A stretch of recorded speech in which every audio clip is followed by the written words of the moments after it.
Para a gente terminar, o que fazer para conhecer ainda mais o Senhor? O que a gente pode fazer para conhecer o nosso Senhor? Será que, irmãos, que nós não fazemos com o nosso conhecimento de Cristo? Será que nós não fazemos da mesma forma que fazemos com o japonês, com o Nihongo? Será que nós não tratamos o conhecimento de Cristo da mesma forma que nós tratamos a língua japonesa? Alguns aqui vão concordar comigo que quando nós chegamos aqui no Japão, sem entender absolutamente nada da língua, nada. Você ia no hospital, não entendia nada. Você ia no correio, não conseguia mandar uma carta. Você ia pedir um Mac, vinha 2. Você se preocupava com isso na fábrica, você precisava entender o que o chefe está falando, aquelas letras esquisitas. O chefe mandava você fazer as coisas, hi, o chefe virava, o que será que ele falou? E aí nós percebemos a necessidade de aprendermos, de conhecermos a língua. Afinal, precisamos nos virar aqui.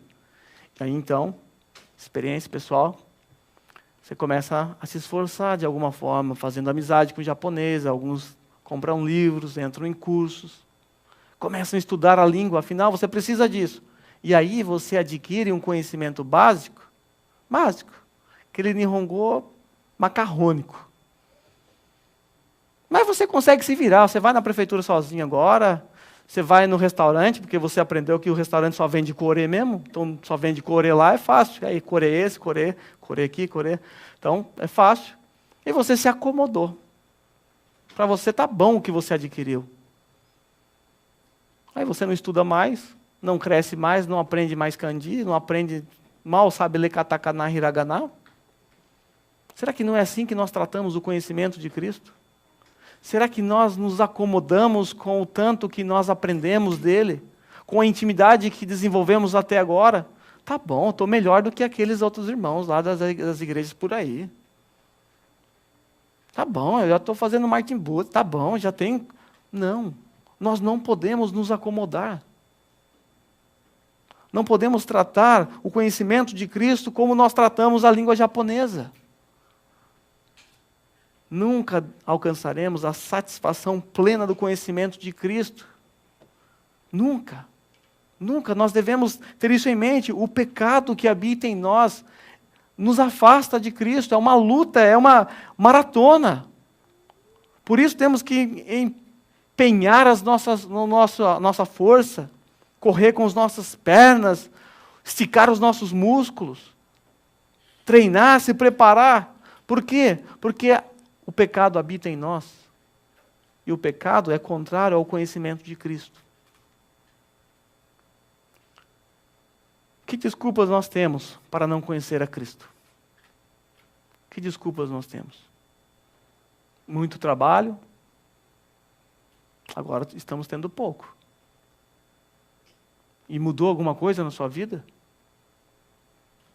Eu faço 3 horas todo dia, não dá tempo de fazer muita coisa. Agora você está fazendo TED, folgando 2 vezes na semana.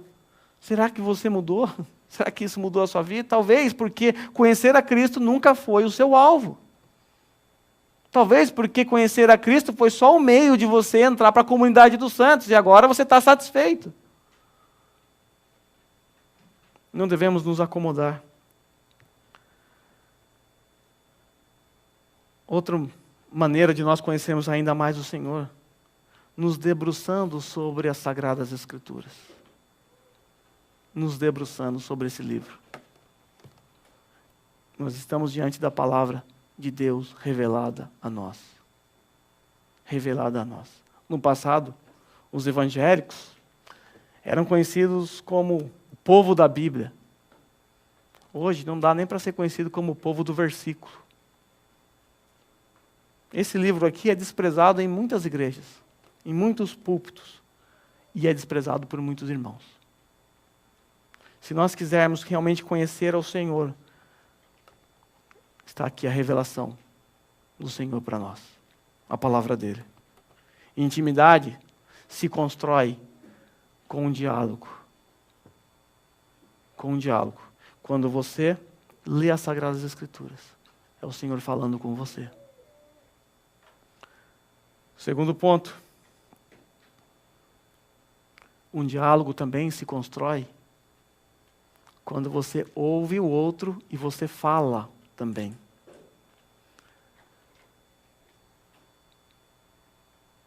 Intimidade pressupõe diálogo, conversa. Casais que não conversam é porque não tem muita intimidade, certamente. Pode ter certeza. Quando nós lemos a Bíblia, Deus fala conosco. Quando nós oramos, nós falamos com o nosso Deus. Não devemos negligenciar nenhum, nem outro. O que fazer para conhecer ainda mais o Senhor? Aproveitar todas as oportunidades que o Senhor nos dá para crescer. Aprender a gastar o nosso tempo de maneira mais produtiva. Nós gastamos o nosso tempo com coisas banais. Quanto tempo nós gastamos nas mídias sociais? Quanto tempo nós gastamos com coisas desnecessárias? Nós jogamos o nosso tempo para o esgoto, para o lixo. Aí depois reclamamos que não temos tempo para um estudo bíblico. Reclamamos que nós não temos tempo para participar de uma reunião de oração, afinal estamos cansados. Reclamamos de tudo, porque não aproveitamos o nosso tempo. Nós não remimos o tempo. O Senhor dá muitas oportunidades para nós. E essa comunidade, esses irmãos que estão ao seu lado, são irmãos que proporcionam oportunidade para você crescer no conhecimento do Senhor. Por isso, se aproxime de irmãos que podem te ajudar. Se aproxime de pessoas maduras. Olhe para pessoas que estão à sua volta, pessoas maduras. Pessoas que podem realmente te ajudar no crescimento. Só se aproxime de pessoas que não são maduras com a finalidade de ajudá-las. Mas sempre tenha sobre você alguém maduro para você tirar um conselho, conversar, te ajudar. Eu, quando era criança, lá na escola, eu não era tão criança assim, já havia me convertido, que eu estava na 8ª série. Foi bem na época que eu estava no auge da minha conversão ali, aquele fogo, aquela alegria toda. E atravessando a rua da escola assim, tinha a casa de uma irmã, uma senhora, eu chamava ela de vó. Todo dia no intervalo, eu pulava o muro da escola. Eu ia para a casa dela, só para ouvir ela falar alguma coisa de Jesus para mim, porque eu não sabia nada. Depois eu pulava para dentro de novo. Eu era retardado, os meus amigos falavam que eu era louco, porque todo mundo pulava, mas eu era o único que voltava para terminar a aula. Eu queria estar perto daquela pessoa o tempo todo, porque eu queria aprender mais de Jesus naquela época. Será que esse sentimento ainda está em mim hoje? Será que eu tenho buscado em pessoas mais sábias do que eu crescimento, conselhos? Às vezes eu me sinto satisfeito. Eu me sinto satisfeito. Nós não podemos, devemos buscar em outras pessoas. Em colocar toda a nossa força, ou seja, até pular um muro de uma escola, se for preciso. Até pular o muro de uma escola. A força que eu fiz. Devemos fazer isso. E por último, perseverando. Nós devemos perseverar. Não é fácil, irmãos. Não é fácil. Não é fácil crescer no conhecimento do Senhor. Não é fácil. Paulo diz aí no capítulo 4, versículo 1, eu vou encerrar com esse trecho, que já passei aqui do meu tempo. Portanto, meus irmãos, a quem amo e de quem tenho saudade, vocês são a minha alegria e a minha coroa.